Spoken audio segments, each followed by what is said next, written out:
2014년도에 니마 그 강을 건너지 마오라는 영화가 나왔습니다. 강원도 횡성에 결혼생활 76년 차 된 노 부부의 다큐멘터리 영화입니다. 할아버지 연세가 98세, 할머니 연세가 89세입니다. 연세는 이렇게 많지만 눈이 오면 눈싸움하고 여름에 물놀이하고 나뭇잎이 떨어지면 나뭇잎에 뒹굴고 흡사 젊은 청춘의 로맨스를 연상케 하는 그런 아름다운 모습의 삶을 살아드렸습니다. 이런 노부부에게 반려동물들이 있었는데 그 중에 꼬마라는 반려견이 죽음을 맞이하게 됩니다. 노부부는 이 반려견의 죽음을 보면서 당신들도 곧 죽음을 맞이해야 하는구나 라는 것을 직감하게 됩니다. 아니나 다를까 얼마 지나지 않아서 할아버지의 기침이 끊이지를 않습니다. 그때 할머니가 나지막한 소리로 말을 합니다. 3년만 더 삽시다. 3년만 더 살게 해주십시오. 먼저 남편을 떠나보내야 한다는 그 아픔에 그 슬픈 마음이 고스란히 전해집니다. 어쩌면 죽음을 향해 달려가는 우리네 인생의 모습을 그대로 보여주는 듯합니다. 사랑하는 성도 여러분, 이 영화의 제목 그 강을 건너지 마오 할 때 그 강이 어떤 강이겠습니까? 성경에서도 많은 강이 나오지만 특별히 세 개의 강이나 바다를 건너야 함을 우리에게 가르쳐 줍니다. 먼저 세상이라는 바다를 건너야 함을 우리에게 가르쳐 주십니다. 세상이라는 바다, 이는 우리 삶의 터전이죠. 이 세상이라는 바다에는 고난이 있고 핍박이 있고 기쁨도 있습니다. 또 이 세상이라는 바다에는 하나님의 은혜가 있습니다. 그래서 인생을 바다에 비유하고 세상을 바다에 비유하는 것이었습니다. 하나님께서 창조하신 이 바다, 이 바다를 끝끝내 사탄이 점령해 버립니다. 계시록 13장 1절 3절에 보면 바다에서 한 짐승이 나옵니다. 짐승이, 사탄이 바다를 점령했다는 거죠. 이 세상을 점령했다는 거죠. 하나님께서는 사탄이 점령한 세상을, 바다를 그냥 두시지 아니하시고 심판하십니다. 두 번째 나팔재앙, 또 두 번째 대접재앙으로 바다를 심판하십니다. 이 세상이라는 바다는 사실 예수님을 믿든지 안 믿든지, 선한 사람이든지 악한 사람이든지 누구나 다 이 세상이라는 바다를 항해해야 하고 건너가야 하는 겁니다. 빈부의 차이는 있을지라도, 강약의 차이는 있을지라도 우리 인생이라면 누구나 이 또한 지나가리라 기대하며 이 세상이라는 바다를 항해하고 건너가야 합니다. 두 번째로는 요단강을 건너라고 말씀합니다. 요단강은 경계선에 있는 강입니다. 삶과 죽음의 경계선에 있습니다. 또 세상과 하나님 나라의 경계선에 있기도 합니다. 또한 이 요단강은 통로로서의 역할도 감당을 합니다. 세상이라는 바다를 벗어나 약속의 땅으로 들어가는 통로이기도 합니다. 이 요단강 역시 예수님을 믿는 자든지 안 믿는 자든지, 악한 자든지 선한 자든지 누구나가 이 요단강을 건너게 됩니다.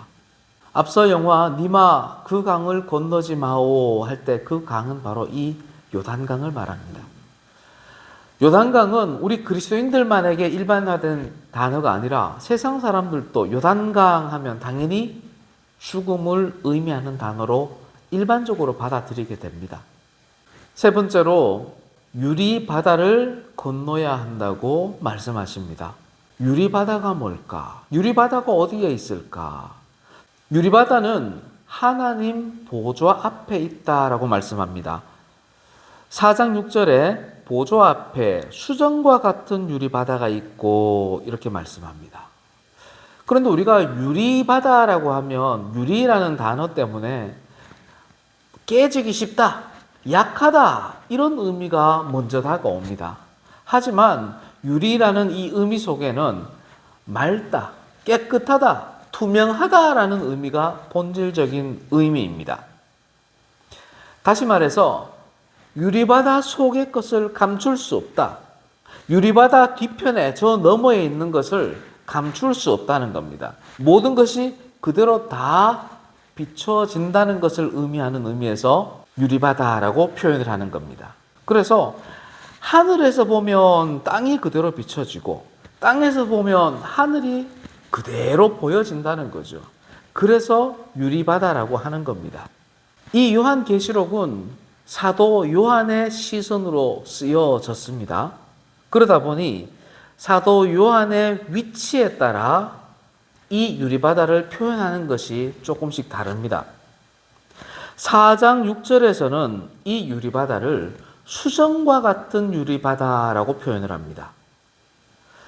사도 요한이 땅에서 하늘을 바라보는 장면이라면 하늘의 그 하나님 나라의 그 장면이 수정같이 맑고 깨끗하다라는 의미로 쓰인 겁니다. 반대로 사도 요한이 하늘에서 이 유리바다를 통해 세상을 바라보고 있다면 아직 세상이 최후의 심판을 받기 전이었기 때문에 하나님께서 창조하신 이 자연이 수정같이 맑다라는 의미로 수정같은 유리바다라고 표현을 한 겁니다. 오늘 본문 말씀에서는 좀 다르게 표현하는데 불이 섞인 유리바다라고 표현을 합니다. 불이 섞인 유리바다 할 때 이 불은 어떤 의미가 있겠습니까? 심판을 의미하는 겁니다. 불이 섞인 유리바다는 다르게 표현한다면 핏빛이 비추어지는 유리바다라고 볼 수가 있습니다. 지금 사도 요한이 땅에서 하늘을 바라보고 있다면 하나님 나라가 불로 핏빛으로 비춰진다는 겁니다. 그게 가능합니까? 천국에? 그렇지 않죠. 유리바다 자체, 하나님 보좌 앞에 있는 유리바다가 어떻게 심판을 받습니까? 그렇다면 사도 요한이 하늘에서 이 유리바다를 통해 세상을 보고 있는 것으로 받아들여야 됩니다. 유리바다 저편이 이제는 수정과 같은 유리바다가 아니라 불 섞인 것 같은 유리바다가 되었다는 것은 온 땅이 심판을 받아 붉은 빛으로 물들었는데 그것이 유리바다를 통해 그대로 보여진다는 겁니다. 실제로 14장 17절에서 20절 사이에는 진노의 포도주 틀에 던져진 들포도와 같은 존재들이 심판을 받아서 그 피가 튀어 온 땅에 퍼지는 장면이 나옵니다. 온 땅이 핏빛, 붉은 빛, 불이 섞인 것 같은 장면이 드러납니다. 바로 사도 요한은 세상이 심판받고 있는 모습을 불 섞인 유리바다, 핏빛 나는 유리바다로 표현을 한 겁니다. 요한은 이 불 섞인 유리바다를 표현하면서 홍해 사건을 연관시킵니다. 그래서 뒤편에 모세의 노래라는 표현을 쓰게 됩니다. 이스라엘 백성이 애굽을 나옵니다. 그리고 애굽 군대가 추격을 하는데 앞에는 홍해가 가로막힙니다. 하나님께서 그 이스라엘을 향하여 그 홍해 앞에 장막을 치라 합니다. 이스라엘 백성들이 장막을 칩니다. 하나님께서는 홍해를 갈라 그 마른 길로 이스라엘이 건너갈 수 있게끔 길을 만들어 주십니다. 이제 여기까지는 하나님의 역사입니다. 이스라엘 백성들이 선택해야 하는 것이 남았습니다. 뭘까요? 그 홍해 열린 바닷길을 건널 것인가 말 것인가 이스라엘이 선택을 해야 합니다.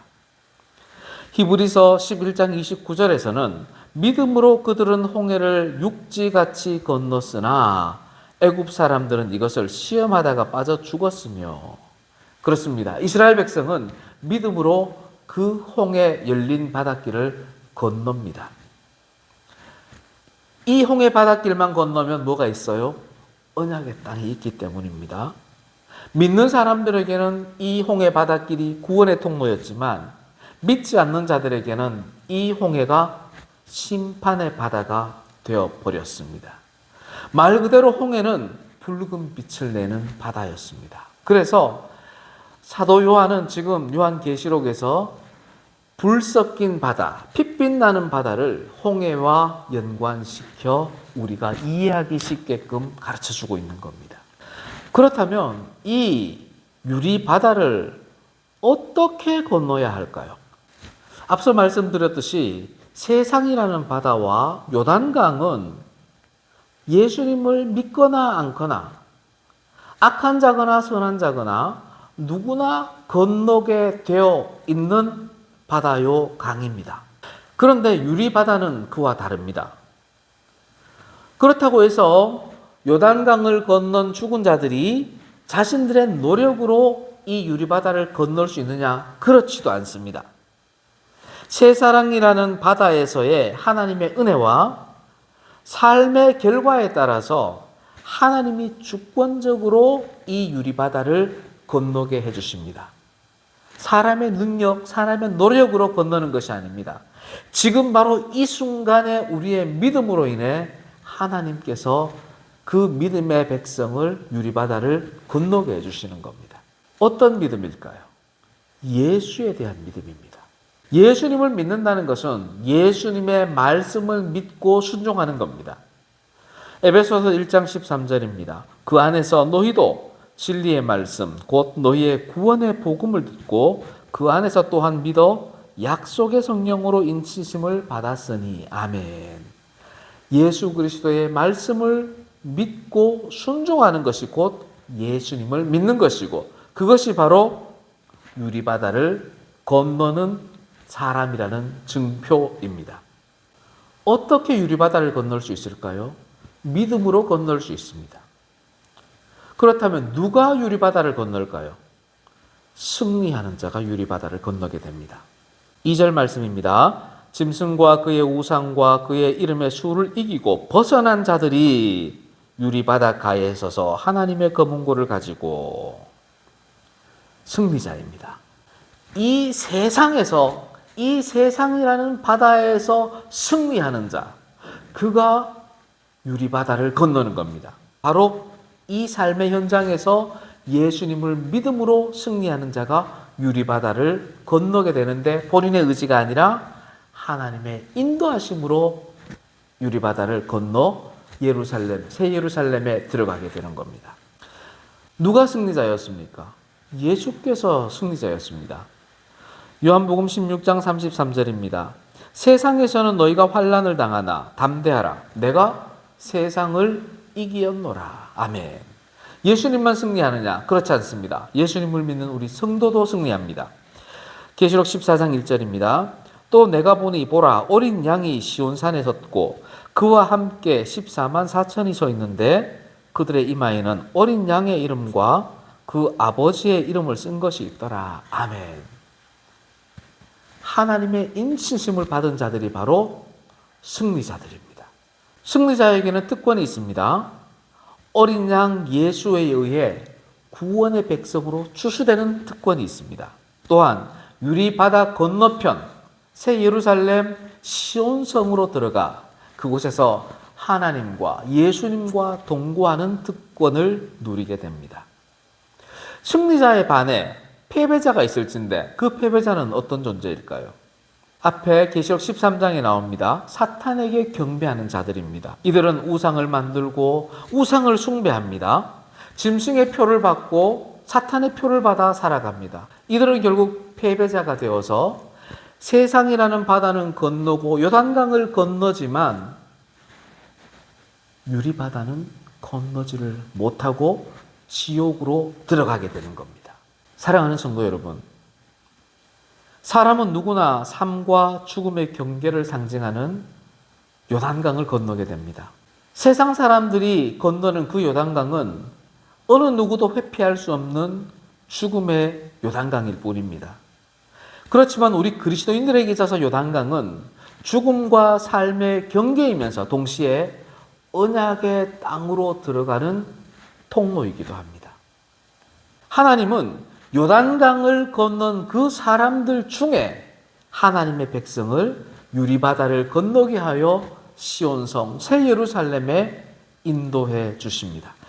세상이라는 이 바다에서 예수 그리스도를 믿고 그 믿음의 행진을 하며 이 땅을 살아갈 때 하나님이 값없이 주시고 인도하시는 그 유리바다입니다. 사랑하는 성도 여러분, 바다라는 이 세상에서 각자에게 주어진 자기 십자가를 충성스럽게 감당하며 예수님을 믿으며 담대히 행진하며 나아갑시다. 하나님은 이렇게 믿음으로 세상과 요단강을 건너는 우리 그리스도인들을 유리바다를 건너게 하셔 어린 양이 계시는 시온성 새 예루살렘으로 인도해 주십니다. 우리 이 땅에서뿐만이 아니라 유리바다 건너 하나님 나라에서도 함께 기쁨을 나누고 믿음을, 사랑을 나누는 성도로 만납시다. 아멘.